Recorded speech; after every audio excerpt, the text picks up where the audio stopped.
नमस्कार प्यारे साथियों, यस टी शिवाय अभिनव के चैनल में आपका स्वागत है।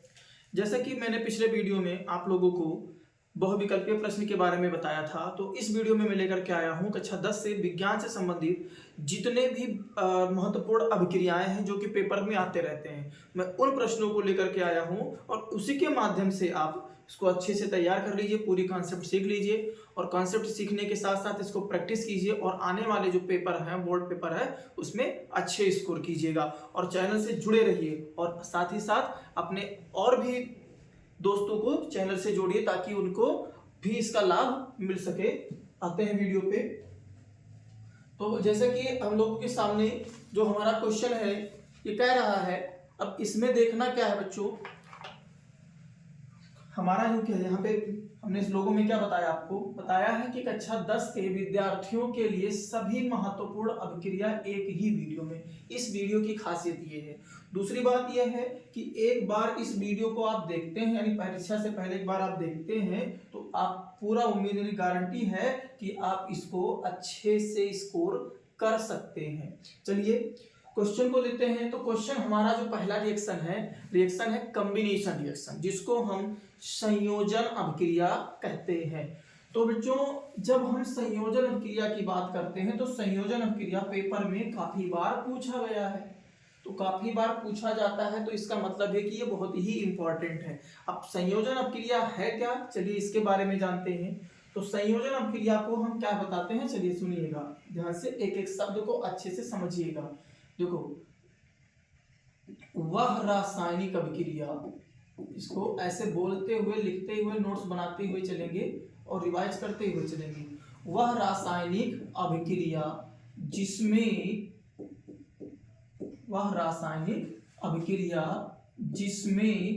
दो या दो से अधिक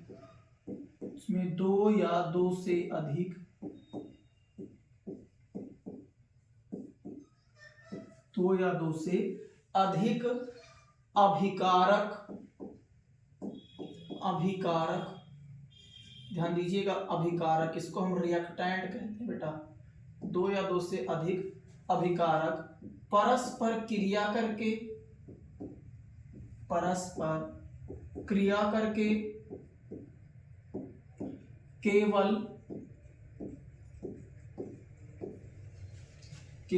एकल उत्पाद का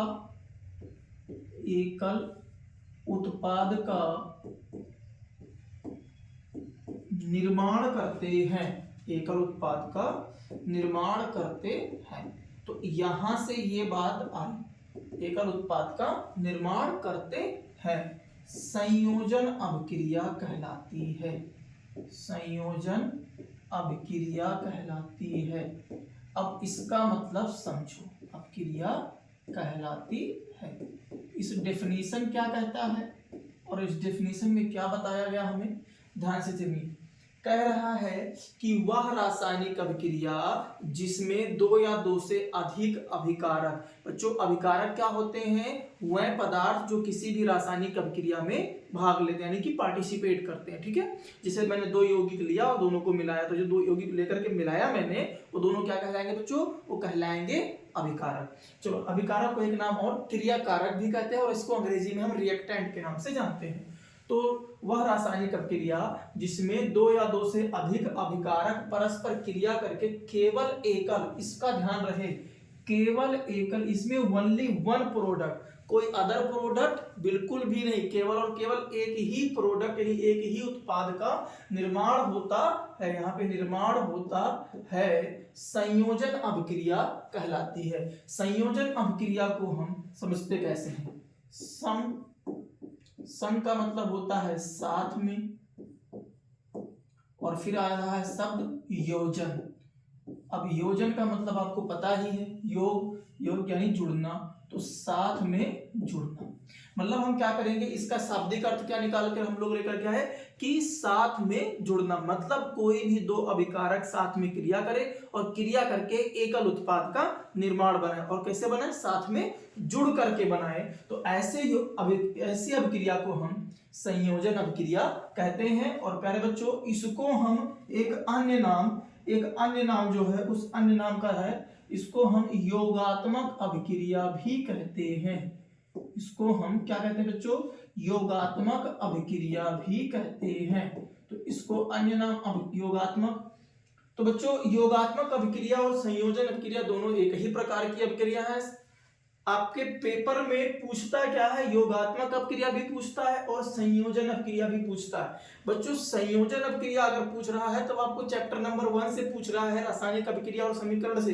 लेकिन जब योगात्मक आपको पूछेगा तो चैप्टर नंबर 4 कार्बनिक रसायन यानी कार्बनिक यौगिक से पूछेगा, कार्बन और उसके यौगिक से पूछेगा। ये कार्बन से योग, योग का मतलब जुड़ने वाली अभिक्रिया, बस इतना ध्यान में रखना है। चलिए इसका एग्जाम्पल देखते हैं। एग्जाम्पल में हम लोगों ने लिया, हमने क्या ले लिया बच्चों? यहाँ पे मैंने लिया H2 और प्लस O2। सिंपल देखो, एक है हाइड्रोजन और एक क्या बच्चों? ऑक्सीजन है। इनका जब रिएक्शन हुआ, देखो दो अभिकारक हो गए, रिएक्शन हुआ तो दोनों ने दोनों मिलकर के क्या बनाए? जल बनाए। क्या बनाए बच्चों? जल बनाए। तो यहाँ पे हमने क्या देखा? अब एक ही उत्पाद बना, इसके अलावा कोई अदर प्रोडक्ट बना? नहीं बना। तो ऐसी रासायनिक अभिक्रिया जिसमें दो या दो से अधिक अभिकारक मिल करके केवल एक प्रोडक्ट का निर्माण करते हैं, एक ही उत्पाद बनाते हैं, तो ऐसी रासायनिक अभिक्रिया को हम संयोजन अभिक्रिया कहते हैं। आई होप ये आपको अच्छे से समझ में आया है। समझ में आए तो आप एक चीज और बताता हूं, लाइक कीजिए, शेयर कीजिए, सब्सक्राइब कीजिए इस चैनल को और भी अन्य दोस्तों के पास इसको पहुंचाइए ताकि हमारा भी चैनल ग्रो करे और हमारी इस वीडियो अच्छे छोटे छोटे जो नए बच्चे हैं उनके पास भी ये पहुंचे। चलिए बच्चों अगले क्वेश्चन, अगले टॉपिक की तरफ चलते हैं। तो आपका दूसरा टॉपिक है वियोजन अभिक्रिया। पहले साथियों वियोजन या डिसोसिएशन ये होता क्या है? अपघटन। अब पहला मतलब समझो, अपघटन या वियोजन। तो अपघटन बहुत बार आएगा, आपको मिलेगा। अपघटन या वियोजन दोनों एक ही है। अपघटन का मतलब टूटना। अब इस शब्द का बिल्कुल दिमाग में रखना कि हाँ अगर अपघटन अभिक्रिया दिया या वियोजन अभिक्रिया दिया तो इसका मतलब क्या होता है बच्चों? टूटना। मतलब कोई रासायनिक अभिक्रिया ऐसी जिसमें उसके यौगिक क्या हो जाए? अपने छोटे छोटे टुकड़ों में यानी छोटे छोटे अणुओं में क्या हो जाए? टूट जाए। तो ऐसी रासायनिक अभिक्रिया को हम क्या बोलेंगे बच्चों? वियोजन या अपघटन अभिक्रिया। चलो देखते हैं और इसको ध्यान से समझते हैं। तो अपघटन का मतलब क्या होता है पहले बच्चों? टूटना। तो मतलब इसमें क्या होता है? टूटना। चलिए देखिएगा, इसका परिभाषा लिखते हैं।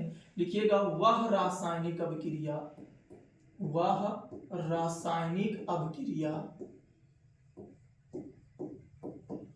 वह रासायनिक अभिक्रिया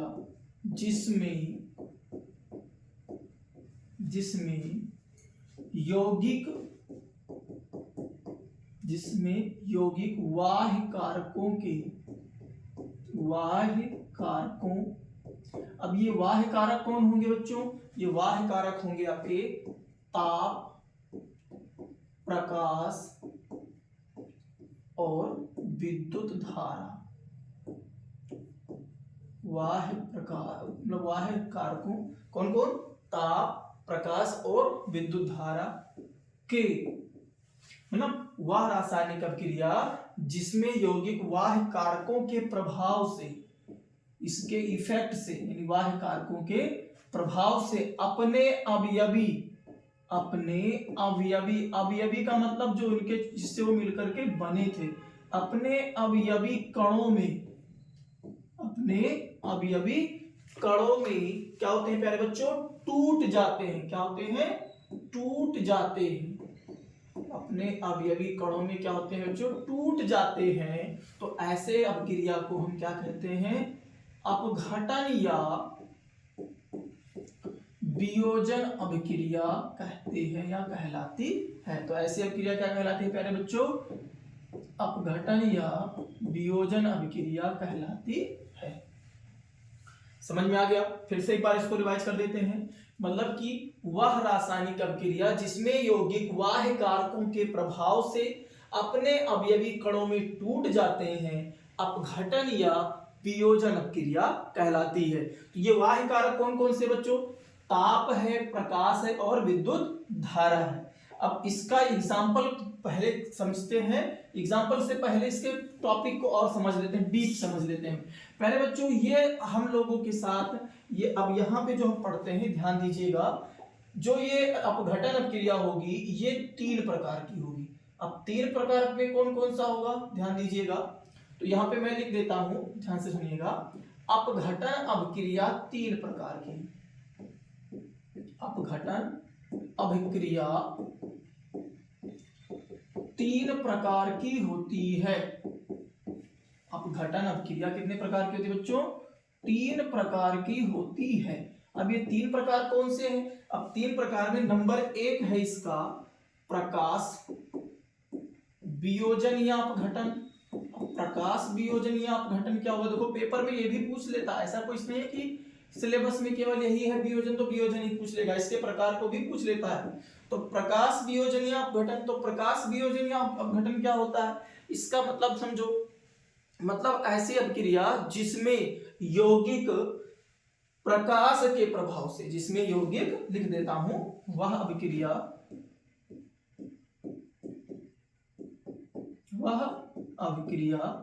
जिसमें वियोजन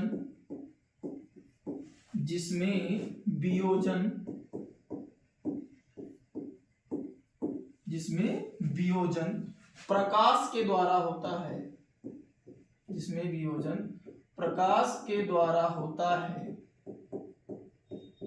प्रकाश के द्वारा होता है, क्या कहलाएगा बच्चों? प्रकाश वियोजन अभिक्रिया कहलाता है। क्या कहलाता है? प्रकाश वियोजन अभिक्रिया कहलाता है। तो इस बात को बिल्कुल डीपली समझ लो आप, प्रकाश वियोजन अभिक्रिया कहलाता है। तो यहां से हमने क्या सीखा कि वियोजन कितने प्रकार का? 3 प्रकार का, जिसमें नंबर 1 कौन सा है? प्रकाश वियोजन। और प्रकाश वियोजन में क्या होता है आपको मैंने बताया बच्चों, प्रकाश वियोजन में कोई भी यौगिक किसके प्रभाव से टूटेगा? प्रकाश के प्रभाव से। किसके प्रभाव से टूटेगा बच्चों? प्रकाश के प्रभाव से टूटेगा, इसलिए इसको हम कौन सी अपक्रिया कहेंगे बच्चों? प्रकाश वियोजन अपक्रिया कहेंगे। अब प्रकाश वियोजन अपक्रिया में चलते हैं और आगे देखते हैं। तो प्रकाश वियोजन के साथ साथ जब दूसरा प्रकार पढ़ते हैं तो दूसरा प्रकार हम लोगों के पास आता है, दूसरा है ऊष्मीय वियोजन, और मैक्सिमम यही मिलने वाला है आपको आगे, ऊष्मीय वियोजन। तो ऊष्मीय वियोजन क्या होगा? जिसको हम थर्मल डिसोसिएशन कहेंगे। तो वह अभिक्रिया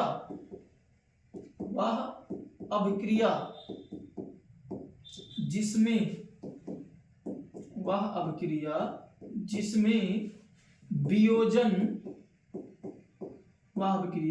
वियोजन ऊष्मा के द्वारा होता है, जिसमें वियोजन ऊष्मा के द्वारा होता है। देखो बच्चों ज्यादातर यही पेपर में आता है, क्या होता है जब इसको हम गर्म करते हैं, बेटा गर्म करेंगे तो ऊष्मा ही तो आएगा, और ऊष्मा के प्रभाव से कोई भी अभिक्रिया क्या होगी?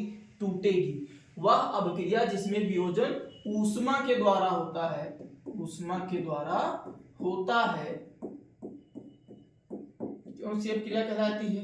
ऊष्मीय वियोजन कहलाता है। तो ऊष्मीय वियोजन बेटा देखो ध्यान रहे, वियोजन या अपघटन एक ही चीज है, ऊष्मीय वियोजन कहलाता है। चलिए आगे चलते हैं। तो ऊष्मीय वियोजन, अब ऊष्मीय वियोजन में देख लो आप लोग, जैसे मैंने ले लिया कैल्शियम कार्बोनेट, चूना पत्थर। अब कैल्शियम कार्बोनेट को हमने क्या कर दिया? हीट कर दिया, मतलब गर्म कर दिया, ऊष्मा दिया, ताप दिया, टेम्परेचर दिया, इसको गर्म किया। तो गर्म करने पर मैंने क्या देखा कि calcium oxide plus carbon dioxide, तो ये जिससे ये मिलकर के बना था उसी में ये क्या हो गया प्यारे बच्चों? टूट गया। और किसके प्रभाव से टूटा? ऊष्मा के प्रभाव से टूटा। इसलिए इस प्रकार की अभिक्रिया को हम कौन सा अभिक्रिया कहेंगे? ऊष्मीय वियोजन। कौन सी अभिक्रिया कहेंगे? ऊष्मीय वियोजन के। आइयो समझ में आ रहा है ना बच्चों? चलिए अब तीसरा प्रकार क्या है? तीसरा प्रकार है विद्युत वियोजन। विद्युत वियोजन या विद्युत अपघटन इसको कहते हैं, और ये मोस्ट इंपॉर्टेंट की श्रेणी में आता है। विद्युत वियोजन है ना। तो विद्युत वियोजन में क्या होता है बच्चों?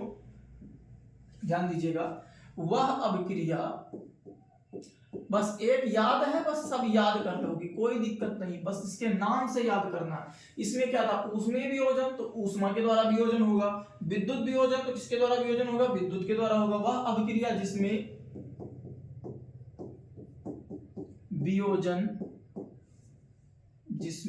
वियोजन किसके द्वारा होगा बच्चों, बताओ जल्दी से, विद्युत के द्वारा। जिसमें वियोजन विद्युत धारा के द्वारा होता है,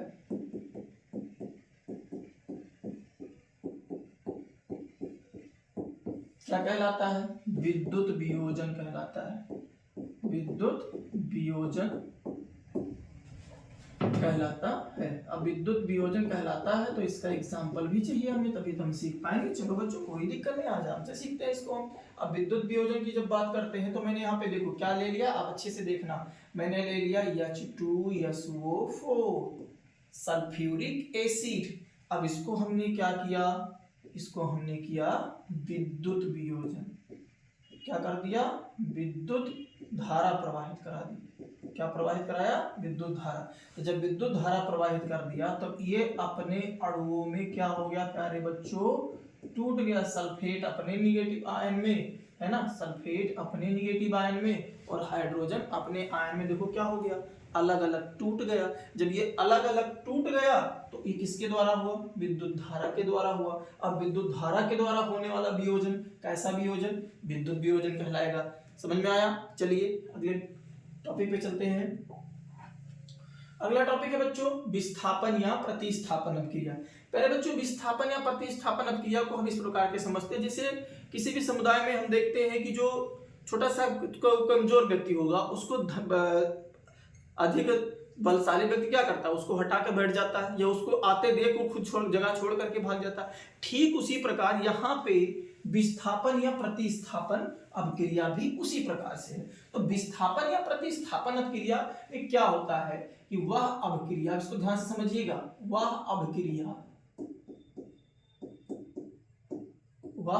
अभिक्रिया जिसमें अधिक क्रियाशील तत्व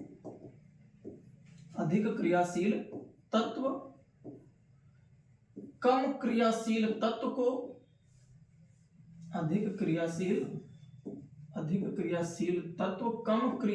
तत्व को अधिक क्रियाशील तत्व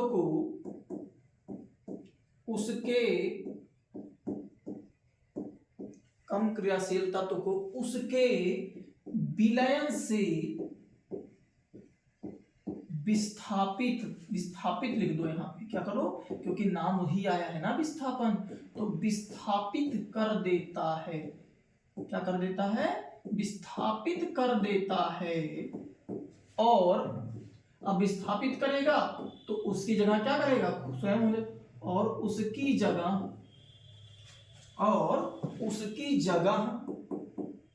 स्वयं ले लेता है। उसकी जगह स्वयं ले लेता है। तो बच्चों क्या समझ में आया यहाँ पे कि वह अभिक्रिया जिसमें अधिक क्रियाशील तत्व कम क्रियाशील तत्व को उसके विलयन से विस्थापित कर देता है और उसकी जगह स्वयं ले लेता है। तो ऐसी अभिक्रिया को हम क्या कहेंगे बच्चों, ऐसी अभिक्रिया को हम क्या बोलेंगे, बोलो। तो कौन सी अभिक्रिया कहलाएगी, ये विस्थापन या प्रतिस्थापन अभिक्रिया कहलाती है। विस्थापन या प्रतिस्थापन अभिक्रिया कहलाती है। विस्थापन या प्रतिस्थापन अभिक्रिया कहलाती है। तो यहां तक कोई दिक्कत, बोलो कमेंट में डालो, कोई दिक्कत ना। चलिए विस्थापन या प्रतिस्थापन अभिक्रिया कहलाती है। कब कहलाएगी, वह अभिक्रिया जिसमें अधिक क्रियाशील तत्व कम क्रियाशील तत्व को उसके विलयन से, उसके यौगिक के विलयन से क्या करेगा, विस्थापित करेगा, विस्थापित करके उसकी जगह स्वयं ले लेगा। तो ऐसी अभिक्रिया को हम क्या कहेंगे बच्चों, विस्थापन या प्रतिस्थापन अभिक्रिया कहेंगे। इसके एग्जाम्पल को समझते हैं। अब इसका मैंने एग्जाम्पल ले लिया, देखिए बहुत ही कॉमन एग्जाम्पल और ये इंपॉर्टेंट एग्जाम्पल है जो कि पेपर में बहुत बार पूछा गया है। यहाँ पे मैंने लिखा कॉपर सल्फेट और प्लस मैंने लिखा आयरन। आपने क्या देखा, कॉपर सल्फेट और आयरन देखा। तो मैं क्या जब कहता हूं कि जो कॉपर है ये आयरन से थोड़ा वीक है, कॉपर जो है वो आयरन से वीक है। अब आयरन से वीक है तो बेटा क्या होगा, वीक मतलब कमजोर है, तो आयरन से वीक है तो अब यहाँ पे क्या कहता है, अधिक क्रियाशील जो है वो कम क्रियाशील को निकालेगा। तो ये आयरन क्या है, अधिक क्रियाशील, तो इसको क्या करेगा, हटा देगा, और इसकी जगह क्या हो जाएगा बच्चों, स्वयं ले लेगा FeSO4 बना करके और इसको क्या कर देगा, विस्थापित कर देगा। क्या कर दिया इसमें, विस्थापित कर दिया। किसने विस्थापित किया, आयरन। क्यों, क्योंकि अधिक क्रियाशील तत्व है। तो अधिक क्रियाशील तत्व कम क्रियाशील तत्व को उसके विलयन से क्या करेगा, विस्थापित करेगा, और विस्थापित करके जो नया यौगिक बनाएगा ना, FeSO4 बना। और इस प्रकार की अभिक्रिया को हम क्या कहेंगे प्यारे बच्चों, विस्थापन या प्रतिस्थापन अभिक्रिया कहेंगे। क्लियर, समझ में आ गया। चलते हैं अगले टॉपिक पे। समझ में आ रहा है ना, ये बहुत ही इंपॉर्टेंट है, पेपर में कई बार आया हुआ है और ये ज्यादातर इसका एग्जांपल आया और MCQ में पूछा जाता है ज्यादातर ये। अगला टॉपिक है द्विविस्थापन, डबल डिस्प्लेसमेंट। जिस प्रकार विस्थापन था उस प्रकार डबल डिस्प्लेसमेंट, विस्थापन के दोनों प्रकार ही हैं ये, लेकिन अब हम द्विविस्थापन की जब बात करते हैं तो यहां पे क्या करेंगे, पहले इसका परिभाषा लिखते हैं, उसके बाद में इसके और डीप जानते हैं। तो लिखेंगे वह अभिक्रिया, वह अभिक्रिया, वह अभिक्रिया जिसमें यौगिक, जिसमें यौगिक अपने आयनों के, जिसमें यौगिक अपने आयनों के आदान प्रदान, आदान प्रदान, इसको एक शब्द में अगर लिखना हो तो आप विनिमय यूज कर सकते हैं, विनिमय, आदान प्रदान या विनिमय। वह अभिक्रिया जिसमें यौगिक अपने आयनों के आदान प्रदान या विनिमय से नए यौगिक का, नए यौगिक का निर्माण करते हैं, नए यौगिक का निर्माण करते हैं। अब क्या लिखा है इसमें कि वह अभिक्रिया जिसमें यौगिक अपने आयनों के आदान प्रदान यानी विनिमय से नए यौगिक का क्या करते हैं बच्चों, निर्माण करते हैं। तो जब अपने से नए यौगिक का जब निर्माण करेंगे तो ऐसी अभिक्रिया को हम क्या कहते हैं प्यारे बच्चों, कौन सी अभिक्रिया कहलाएगी, मतलब वह अभिक्रिया जिसमें यौगिक अपने आयनों के आदान प्रदान से या विनिमय से नए यौगिक का निर्माण करते हैं। तो हम यहाँ पे क्या लिख सकते हैं, द्विविस्थापन अभिक्रिया कहलाती है, द्विविस्थापन, द्विविस्थापन अभिक्रिया कहलाती है। तो द्विविस्थापन अभिक्रिया कहलाती है। तो यहां तक क्लियर हो गया। तो भाई द्विविस्थापन अभिक्रिया कब कहलाएगी, वह अभिक्रिया जिसमें यौगिक अपने आयनों के आदान प्रदान, इसका आयन उसके पास, उसका आयन इसके पास क्या हो जाए प्यारे बच्चों, ट्रांसफर हो जाए, आदान प्रदान हो जाए, और आदान प्रदान करके नए यौगिक का निर्माण करें। तो ऐसी रासायनिक अभिक्रिया क्या कहलाती है प्यारे बच्चों, द्विविस्थापन अभिक्रिया कहलाती है। मैं एक एग्जांपल आपके सामने रख रहा हूं। यहाँ पे मैंने लिखा कॉपर सल्फेट और प्लस लिखा H2S hydrogen sulphide, copper sulphate और हाइड्रोजन सल्फाइड मैंने लिखा। तो कॉपर सल्फाइड और हाइड्रोजन सल्फेट जब मैंने लिखा तो मैंने क्या देखा कि कॉपर सल्फाइड एक बन गया और प्लस इधर जो हमने देखा ये H2SO4 बन गया। क्या बन गया प्यारे बच्चों, कॉपर सल्फाइड एक बन गया और H2SO4 एक बन गया। तो मैंने यहाँ पे क्या देखा, ध्यान से देखिएगा, मेरी इस बात को ध्यान से देखिएगा बच्चों। ये हाइड्रोजन क्या हुआ, कॉपर के पास आया, कॉपर कहाँ गया, सल्फेट के पास गया, मतलब इसका जो आयन था इसके आयन के पास आया और इसका जो आयन था इसके आयन के पास चला गया। मतलब दोनों आपस में आयन का क्या कर लिए, इंटरचेंज कर लिए, आदान प्रदान कर लिए, और आदान प्रदान कर करके एक नए यौगिक का निर्माण किए, और ये जो बनेगा एक अवक्षेप के रूप में बनेगा, एक अवक्षेप के रूप में बनेगा। ठीक है बच्चों, तो इस प्रकार की अभिक्रिया को हम क्या कहेंगे, द्विविस्थापन अभिक्रिया कहेंगे। और द्विविस्थापन को एक पॉइंट और ध्यान में रखो, द्विविस्थापन को हम अवक्षेपण अभिक्रिया भी कहते हैं, क्योंकि इसमें प्रेसिपिटेट बनता है। इसको हम क्या कहते हैं बच्चों, अवक्षेपण अभिक्रिया भी कहते हैं। अवक्षेपण अभिक्रिया कहते हैं। और किसे कहते हैं? द्विविस्थापन अभिक्रिया को हम अवक्षेपण अभिक्रिया भी कहते हैं। चलो बच्चों अगले टॉपिक पे। अगला टॉपिक है ऊष्मा क्षेपी। बहुत ही सिंपल सा, बहुत ही अच्छा और बहुत ही इंपॉर्टेंट ऊष्मा क्षेपी। अब बच्चों ऊष्मा क्षेपी, ऊष्मा का मतलब जानते हो हीट, और क्षेपी का मतलब मिले। ऐसी अभिक्रिया जिसमें रिएक्शन के साथ साथ, प्रोडक्ट के साथ साथ मुझे ऊष्मा भी प्राप्त हो, तो उस अभिक्रिया को हम क्या कहेंगे? ऊष्मा क्षेपी अभिक्रिया कहेंगे। बच्चों बहुत ही सिंपल है और बहुत बार पूछा गया है। मतलब वह अभिक्रिया, ध्यान से देखिएगा, वह अभिक्रिया जिसमें है ना उत्पाद के साथ साथ उत्पाद के निर्माण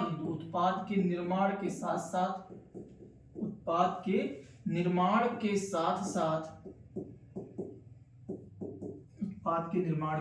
साथ साथ ऊष्मा उत्सर्जित करती है। उत्सर्जित मतलब निकालती है, ऊष्मा उत्सर्जित करती है। कौन सी अभिक्रिया कहलाएगी प्यारे बच्चों? ऊष्मा क्षेपी अभिक्रिया कहलाती है। क्या कहलाएगी? ऊष्मा क्षेपी अभिक्रिया। ऊष्मा क्षेपी अभिक्रिया कहलाती है। ऊष्मा क्षेपी अभिक्रिया कहलाती है। मतलब वह अभिक्रिया जिसमें उत्पाद के निर्माण के साथ साथ ऊष्मा भी उत्सर्जित हो, यानी ऊष्मा भी मिले। अब एग्जांपल देखो, आपको मैं बहुत ही सिंपल सा एग्जांपल बता रहा हूँ, आप अब इसको क्या कहते हैं, एक्सपेरिमेंट कर सकते हो। आपने एयर सुना, आग सुना, वायु सुना। एयर या आग दोनों का जो सूत्र होता है बच्चों वो O2 होता है, यानी कि ऑक्सीजन होता है। और इसको हम कोयले के साथ, कोयला जो कि बाजारों में उपलब्ध है, तो कोयले के साथ जब हम इसको जलाते हैं, और कोयले का सूत्र C, आग का O2, जब हम इसको जलाएंगे तो बच्चों धुआं तो निकलेगा ना। कार्बन डाइऑक्साइड निकला कि नहीं निकला? तो ये कार्बन डाइऑक्साइड हमारा उत्पाद हो गया, और इसके साथ ही साथ हमको क्या प्राप्त हुआ? ऊष्मा, हीट, जिससे हम भोजन भी पकाते हैं। ठीक है, तो ये क्या हो गया बच्चों कि जब इसके साथ साथ जब ये अभिक्रिया हुई तो अभिक्रिया के उत्पाद के साथ साथ हमको ऊष्मा भी मिला। तो इस प्रकार की जो अभिक्रिया होगी बच्चों, मतलब ऐसी अभिक्रिया जिसमें उत्पाद के साथ साथ हमको ऊष्मा भी मिले या ऊष्मा का उत्सर्जन हो, तो उस अभिक्रिया को हम ऊष्मा क्षेपी अभिक्रिया कहते हैं। आ गया समझ में? कोई दिक्कत इसमें? बिल्कुल क्लियर, समझ में आया होगा। चलिए अगले पॉइंट पे चलते हैं। अगला पॉइंट है हमारा बच्चों ऊष्मा शोषी अभिक्रिया। अब ऊष्मा शोषी, अब इसमें इससे पहले वाले में जो ऊष्मा क्षेपी था जिसको हम एक्सोथर्मिक कहते थे, वहां पे ऊष्मा का उत्सर्जन हो रहा था, मतलब ऊष्मा मिल रही थी। लेकिन यहाँ पे हम क्या देख रहे हैं? ऊष्मा का अवशोषण होगा। यहाँ पे ऊष्मा हमको देना पड़ेगा, अभिक्रिया के साथ साथ ऊष्मा हमको देना पड़ेगा। चलिए देखते हैं ऊष्मा शोषी। अब ऊष्मा शोषी में क्या होगा, ध्यान दीजिएगा। वह अभिक्रिया जिसमें ऊष्मा, जिसे संपन्न होने में, इस तरह से लिखो, सिंपल से है, कोई दिक्कत नहीं। जिसे संपन्न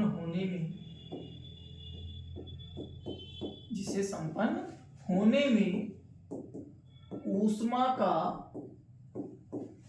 अवशोषण होता है, ऊष्मा का एब्जॉर्ब होता है, ऊष्मा का अवशोषण होता है, ऊष्मा का अवशोषण होता है, ऊष्मा शोषी अभिक्रिया कहलाती है। ऊष्मा शोषी अभिक्रिया कहलाती है। अब ऊष्मा शोषी अभिक्रिया में क्या हो गया बच्चों? ऊष्मा का अवशोषण हुआ, कहलाती है, तब ऊष्मा शोषी अभिक्रिया कहलाती। क्लियर हो गया?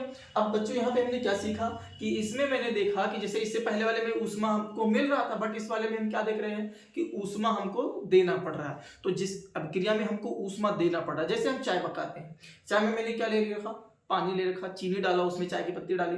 जब हम उसको बर्न करेंगे, बर्न मतलब उसके नीचे हीट देंगे, बर्तन में जिसमें रखेंगे उसके नीचे क्या जलाएंगे? आग, हीट करेंगे, ऊष्मा देंगे। जब ऊष्मा देंगे तब वो अभिक्रिया होगी, ऊष्मा देंगे तब वो अभिक्रिया होगी। तो मतलब ऐसी अभिक्रिया में हम क्या कर रहे हैं, ऊष्मा को हमको देना पड़ रहा है। तो ऊष्मा हम देंगे तो उस अभिक्रिया को हम क्या कहेंगे, ऊष्मा शोषी अभिक्रिया कहेंगे। वैसे एक एग्जांपल में मैं ले लेता हूं, nitrogen N2 plus O2, nitrogen और ऑक्सीजन का एक रिएक्शन करा रहा हूं मैं। तो बच्चों नाइट्रोजन और इसका ऑक्सीजन का रिएक्शन कराएंगे तो यहाँ पे हमको देना क्या पड़ेगा, ऊष्मा। अब बताओ क्यों देना पड़ेगा, क्योंकि नाइट्रोजन एक ठंडी गैस है और ठंडी गैस मोस्ट रिएक्टिव नहीं होती है, इसको ऊष्मा देना पड़ता है। अब ऊष्मा देने के बाद में हम क्या बनाएंगे, यहाँ पे नाइट्रोजन, है ना, यहाँ पे क्या बना दिया, नाइट्रोजन मोनोऑक्साइड। अब नाइट्रोजन मोनोऑक्साइड बनाया, तो नाइट्रोजन मोनोऑक्साइड जब बना, जब मैंने ऊष्मा दिया। अब ऊष्मा देने के बाद जो अभिक्रिया हो उसको हम क्या कहेंगे, बोलो, ऊष्मा शोषी कहेंगे। क्या कहेंगे बच्चों, ऊष्मा शोषी कहेंगे। समझ में आ गया ना, चलिए आगे देखते हैं। अगला क्वेश्चन है ऑक्सीकरण या उपचयन अभिक्रिया। बच्चों इसको हम ऑक्सीडेशन के नाम से भी जानते हैं। अब ऑक्सीकरण अभिक्रिया क्या होता है, बहुत ही सिंपल तरीके में इसको देखेंगे, है ना। ऑक्सीकरण, यहां पे हम इसको लिखते हैं ऑक्सीकरण। तो ऑक्सीकरण देखिएगा क्या होगा, ऑक्सीकरण अभिक्रिया, जिसको हम ऑक्सीडेशन भी कहते हैं। तो ऑक्सीडेशन में क्या होता है बच्चों, बहुत ही सिंपल, देखो यहां पे मैं लिख देता हूं, उसको ध्यान रखिएगा, बहुत ही काम आएगा आपके। यहां पे देखिएगा, ऐसी अभिक्रिया, ध्यान दीजिएगा, ऐसी अभिक्रिया जिसमें नंबर 1 ऑक्सीजन का योग हो, ऑक्सीजन की वृद्धि लिखो, ऑक्सीजन की वृद्धि हो, या नंबर 2 हाइड्रोजन की कमी हो, ऑक्सीजन की वृद्धि हो या हाइड्रोजन की कमी हो। समझ रहे हो ना कि या देखो, ऑक्सीजन की वृद्धि हो या हाइड्रोजन की कमी हो, समझ में आया। मतलब ऑक्सीकरण क्या, ऐसी अभिक्रिया जिसमें ऑक्सीजन की वृद्धि हो या क्या हो, हाइड्रोजन की कमी हो। तो इस प्रकार की अभिक्रिया,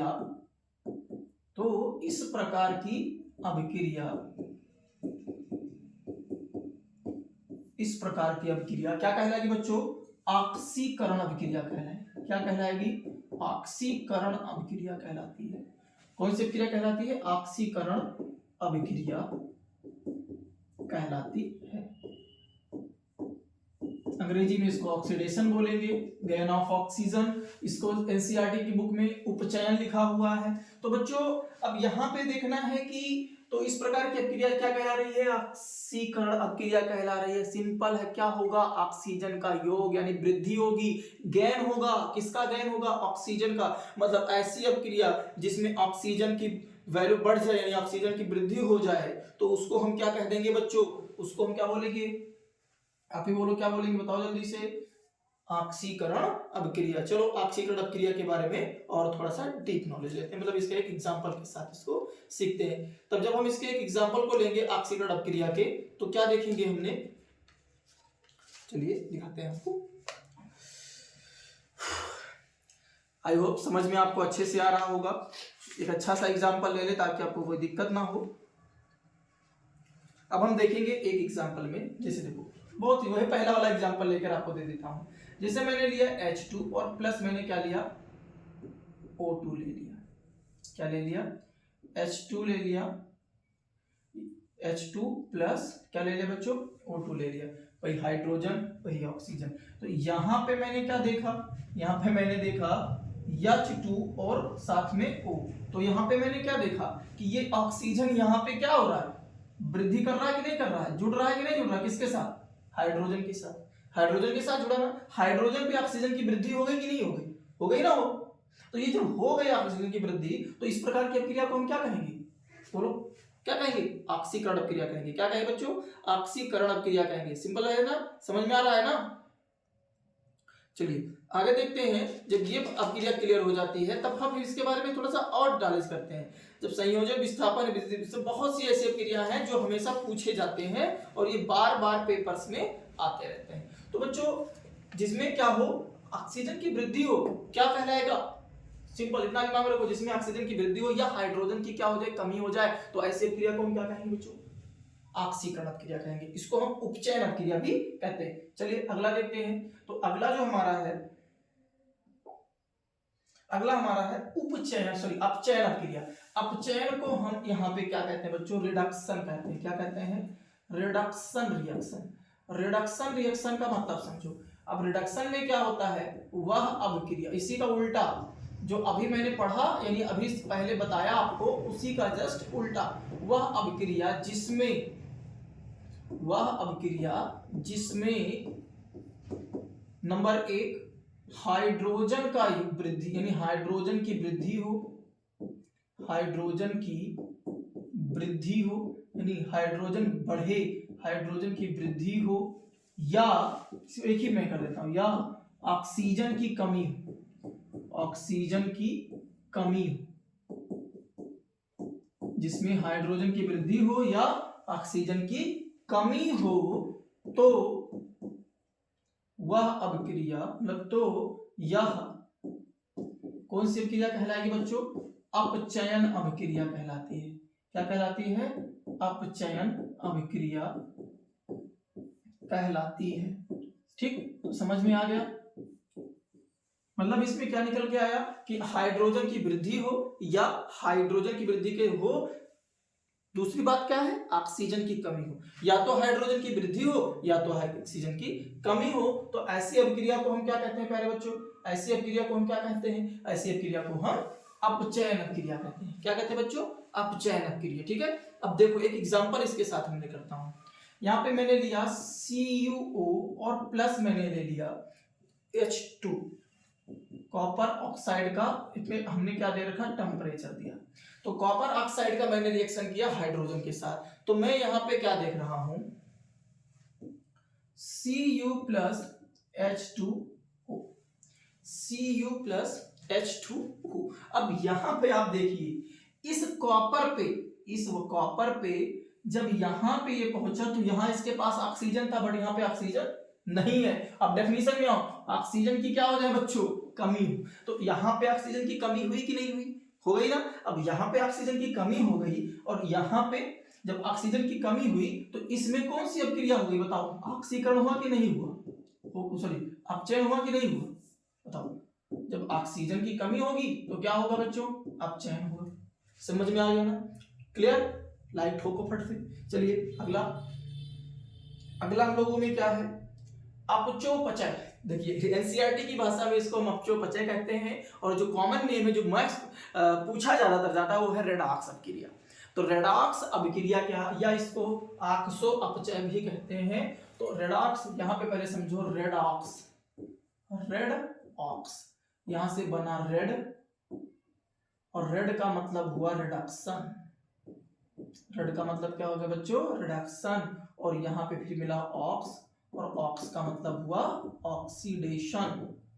ठीक, रिडक्शन एंड ऑक्सीडेशन। अब जैसे इसमें लिखा मैंने उसी के हिसाब से समझो, रेड बार रिडक्शन, ऑक्स पर ऑक्सीडेशन, मतलब ऐसी अभिक्रिया जिसमें ऑक्सीकरण और अपचयन दोनों एक साथ हो, क्या कहलाएगा, और रेडॉक्स अभिक्रिया कहलाएगा। चलिए देखते हैं, लिख देते हैं इसकी डेफिनेशन, लिखोगे, वह अभिक्रिया, वह अभिक्रिया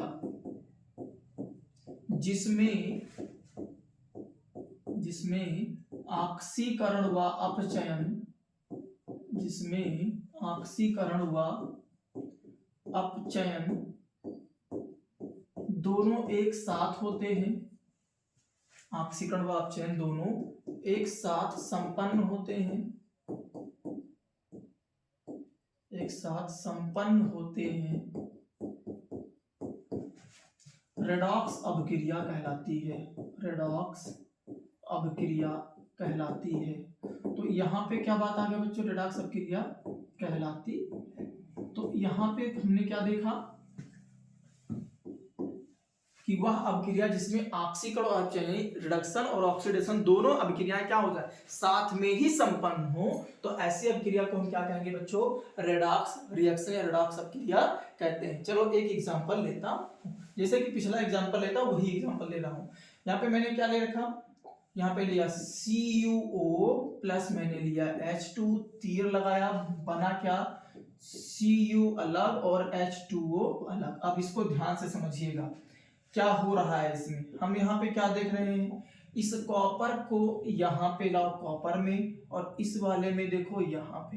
तो इसमें मैंने क्या देखा, इस कॉपर वाले पे ऑक्सीजन निकल रहा है, तो कॉपर वाले पे ऑक्सीजन निकल रहा है, तो यहाँ पे क्या हो रहा है बच्चों, अपचयन। और हाइड्रोजन के साथ यहाँ पे देखो ऑक्सीजन की वृद्धि हो रही है, तो यहाँ पे जब ऑक्सीजन की वृद्धि हो रही है तो क्या हो रहा है बच्चों, ऑक्सीकरण। अब बताओ इस अभिक्रिया में अपचयन और ऑक्सीकरण दोनों एक साथ हुए कि नहीं हुए, दोनों एक साथ हुए। अब जब दोनों अभिक्रिया एक साथ हो रही है तो उसको हम क्या बोल देंगे, अपचोपचय अभिक्रिया या रेडॉक्स अभिक्रिया। क्लियर, समझ में आ गया ना बच्चों। लाइक ठोक दिया करो फटाक से बिना कहे, ताकि मुझे भी और मोटिवेशन मिलता रहे और टॉप की वीडियो में आपके लिए लेकर के आऊं। चलिए आगे मैं देखता हूं, क्लियर है ना, समझ में आ गया। चलिए अगला टॉपिक जो है यह है उदासीनीकरण अभिक्रिया, मोस्ट इंपॉर्टेंट है, न्यूट्रलाइजेशन रिएक्शन है। अब न्यूट्रलाइजेशन रिएक्शन क्या, बहुत ही सिंपल सी रिएक्शन है, वह अभिक्रिया, इसको भी नोट करके रखो, डेफिनेशन के साथ में कर रहा हूं, है ना, वह अभिक्रिया जिसमें प्रबल अम्ल व प्रबल क्षार परस्पर क्रिया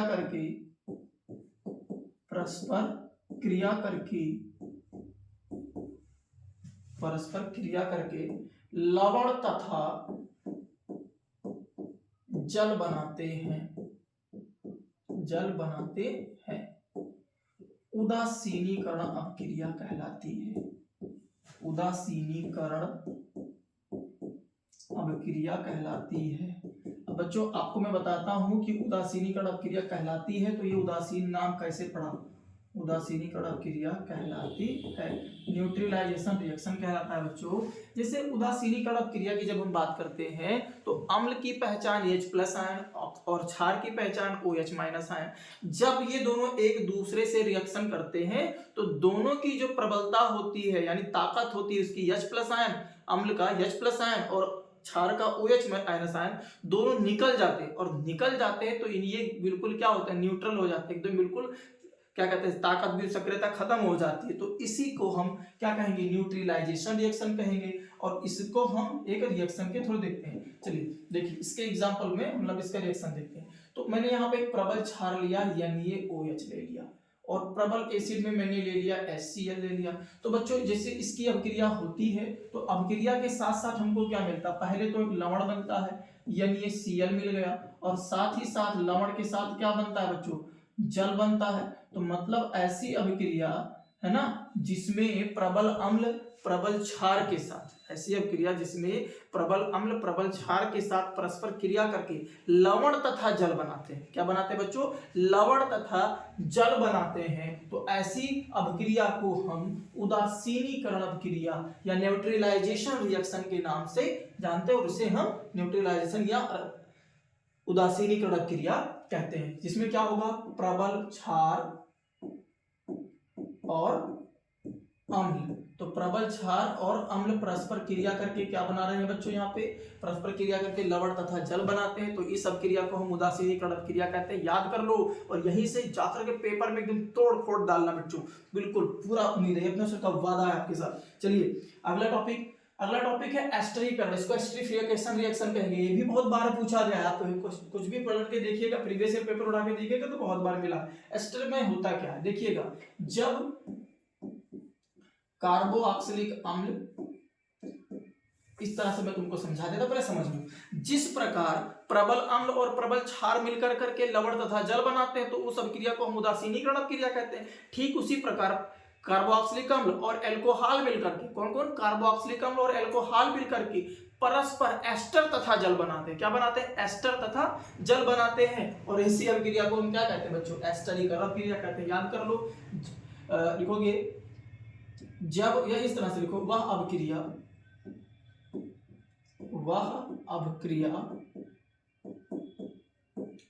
अभिक्रिया जिसमें कार्बोक्सिलिक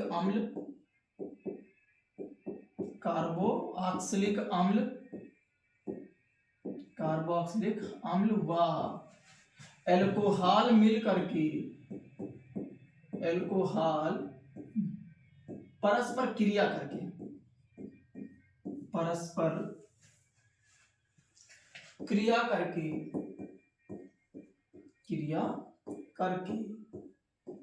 एस्टर तथा जल बनाते हैं। एस्टर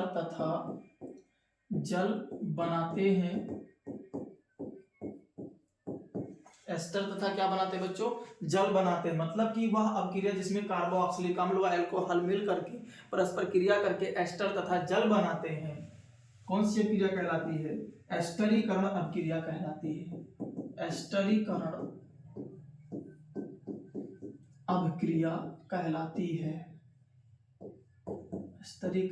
अभिक्रिया कहलाती है। बच्चों एस्टरीकरण ही दिया रहेगा तब भी यही चीज लिखना, देखो कंफ्यूज ना हो जाना कि हाँ अपक्रिया नहीं लिखा तो मैं इसको ना करूँ, वही चीज है। इसको समझ लेते हैं, इसका एग्जांपल देख लेते हैं। देखो एस्टर पहले देखो मैंने लिखा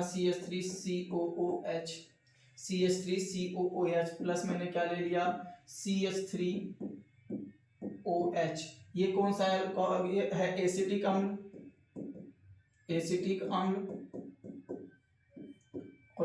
अम्ल और ये कौन सा है? मेथिल अल्कोहल, या इसको हम क्या कहेंगे?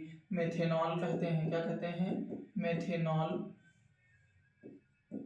तो एसिटिक अम्ल और परस्पर अल्कोहल मिलकर के क्या बनाएंगे? एस्टर बनाएंगे। CH3COOCH3 और प्लस क्या बनाएंगे बच्चों? जल बनाएंगे। तो यहाँ पे क्या बन गया? ये बन गया एस्टर। क्या बन गया? एस्टर। और कौन सा एस्टर बना? Dimethyl ester. तो डाइमेथिल एस्टर बना, तो अब यहाँ पे देखो क्या बना बच्चों? ये एस्टर तथा जल बना। मतलब कि वह रासायनिक अपक्रिया जिसमें कार्बोक्सिलिक अम्ल और एथिल अल्कोहल नहीं, केवल अल्कोहल कर दो, क्योंकि पूरे अल्कोहल कार्बोक्सिलिक अम्ल के साथ जब भी क्रिया करेंगे तो बच्चों एस्टर ही बनाएंगे। एस्टर के साथ साथ जल बनाएंगे और इस अपक्रिया को हम एस्टरीकरण अपक्रिया कहते हैं। प्यारे बच्चों, मैं उम्मीद करता हूं कि इस वीडियो में आपको जितने भी अपक्रिया के बारे में मैंने बताया अच्छे से समझ में आया होगा, और उम्मीद है कि इसको आप अपने और भी दोस्तों के पास शेयर करेंगे। और मैं बार बार इसी चीज़ का जिक्र करता रहता हूं कि इसको आप ज़्यादा से ज़्यादा शेयर कीजिए ताकि मुझे और मोटिवेशन मिले। लाइक कीजिए और अच्छे से मार्गदर्शन बताइएगा। और भी जिस टॉपिक पे आपको कमी है कि हाँ मुझे इस टॉपिक पे चाहिए, आप कमेंट सेक्शन में डालिए कि हाँ सर इस पे मुझे वीडियो बना के दीजिए, मैं उस पर आपको प्रोवाइड करा के रहूँगा। तब तक के लिए धन्यवाद। मिलते हैं। आप लोग खुश रहिए, स्वस्थ रहिए, मस्त रहिए और एग्जाम की प्रिपरेशन करते रहिए, धुआंधार प्रिपरेशन करते रहिए। आखिरी जंग STC के संग।